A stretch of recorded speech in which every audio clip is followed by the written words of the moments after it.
RTV app వార్తల్ని క్షణాల్లో చదివే అవకాశం ఉంటుంది. ఒక న్యూస్ పేపర్, ఒక టెలివిజన్ ఛానల్ మీ చేతుల్లో ఇప్పుడు.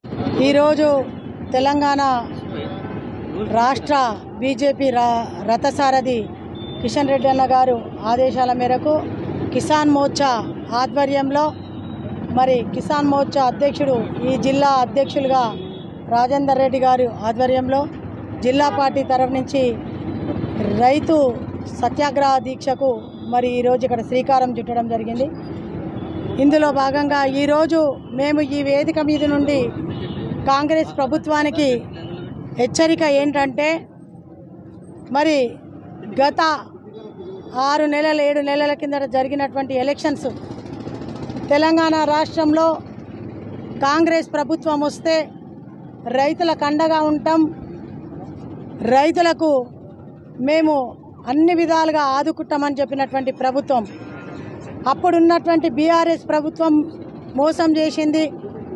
మేము చెయ్యము అని చెప్పినటువంటి రేవంత్ రెడ్డి గారు గత ప్రభుత్వం చరిత్రలో ఎక్కడ లేని విధంగా మన చరిత్రలో కూడా తీసుకుంటే ఎక్కడ ఎప్పుడు కని విని ఎరగనటువంటి విధంగా బీఆర్ఎస్ ప్రభుత్వం రైతులకు సంఖ్యలు వేసినటువంటి దౌర్భాగ్యాన్ని చూసినాం.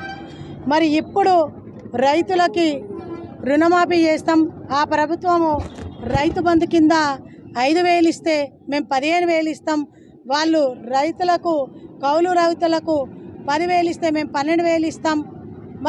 వాళ్ళు 2 లక్షల రూపాయలు రుణమాఫీ ఎప్పుడూ చేయలేదు బీఆర్ఎస్ ప్రభుత్వం. కానీ కాంగ్రెస్ అధికారంలోకి వస్తే వెంటనే ఈ రుణమాఫీ చేస్తామని చెప్పి అదేవిధంగా కాకుండా పంట పండించినటువంటి రైతులకు తగినటువంటి ధరను కూడా కేటాయిస్తామని చెప్పినటువంటి ఈ ప్రభుత్వం ఇప్పుడు వరకు 6 నెలలు గడిచిపోయింది.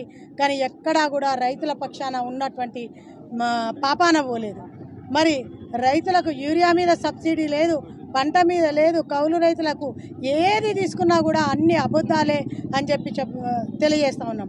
ఒక రైతులకే కాదు, ఈరోజు ఏవైతే 6 గ్యారంటీలు అన్నారో 6 గ్యారంటీలను కూడా ఈరోజు దాని ఊసే లేకుండా ఈ ప్రభుత్వం పరిపాలిస్తున్నటువంటి సందర్భం మనం చూస్తూ ఉన్నాం.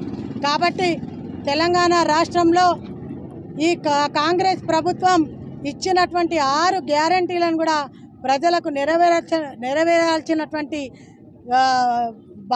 వారికి దీని మీద వారికి బాధ్యత ఉంది. కాబట్టి అన్నిటి మీద కూడా ఆలోచించాలి. ప్రజలను మోసం చేసి ఓట్లు వేసుకొని గద్దెనెక్కి కూర్చుంటే కాదు. ఈరోజు గల్లీలో ఏమవుతుంది, ఈరోజు రైతులకు ఏమవుతుంది, విద్యార్థులకు ఏమవుతుంది, మహిళలకు ఏమవుతుంది, మహిళలకు ఒకటి ఉచిత బస్సు ఒకటి ఇచ్చేసి కేల్ కథం దుకాన్ బంద్ అనే విధంగా ఉంది.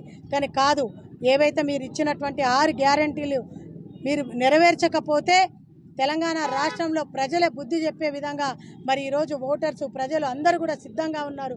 అందులో భాగంగా ఈరోజు రైతులందరూ కూడా రైతు లేనిదే రాజ్యం లేదన్నారు. కానీ రైతు పండించిన పంటను మనము ఈరోజు అందరూ కూడా అనుభవిస్తూ జరిగేది మాత్రం రైతులకే మోసం జరుగుతుంది అని చెప్పి ఈ సందర్భంగా తెలియజేస్తూ రైతులకు తక్షణమే వారికి ఇచ్చినటువంటి ప్రతిదీ కూడా నెరవేర్చకపోతే మేము ఈరోజు జిల్లా స్థాయిలో కూర్చున్నాం. జిల్లాలోనే తప్పకుండా జిల్లా స్థాయి, రాష్ట్ర స్థాయి ఎక్కడైనా కూడా ధర్నాలు కానీ ధర్నాలు చేసైనా కూడా రైతులకు న్యాయం జరిగే విధంగా భారతీయ జనతా పార్టీ అండగా ఉంటుందని చెప్పి ఈ సందర్భంగా తెలియజేస్తూ భారతీయ జనతా పార్టీ ఆధ్వర్యంలో జరుగుతున్నటువంటి ఈ ధర్నా అయిన తర్వాతైనా ఈ రాష్ట్ర పార్టీ కళ్ళు తెరిచి, రాష్ట్రంలో ఉన్నటువంటి అధికార పార్టీ కళ్ళు తెరిచి వారికి న్యాయం జరగకపోతే అతి తొందరలోనే పెద్ద ధర్నాలకు కూడా దారి తీస్తామని చెప్పి ఈ సందర్భంగా తెలియజేస్తూ భారత్ మాతాకి. మరిన్ని వీడియోస్ కోసం ఛానల్ ని సబ్స్క్రైబ్ చేయండి, లేటెస్ట్ అప్డేట్స్ కోసం వాట్సాప్ ఛానల్ ని ఫాలో చేయండి అండ్ లింక్ డిస్క్రిప్షన్ లో ఉంది.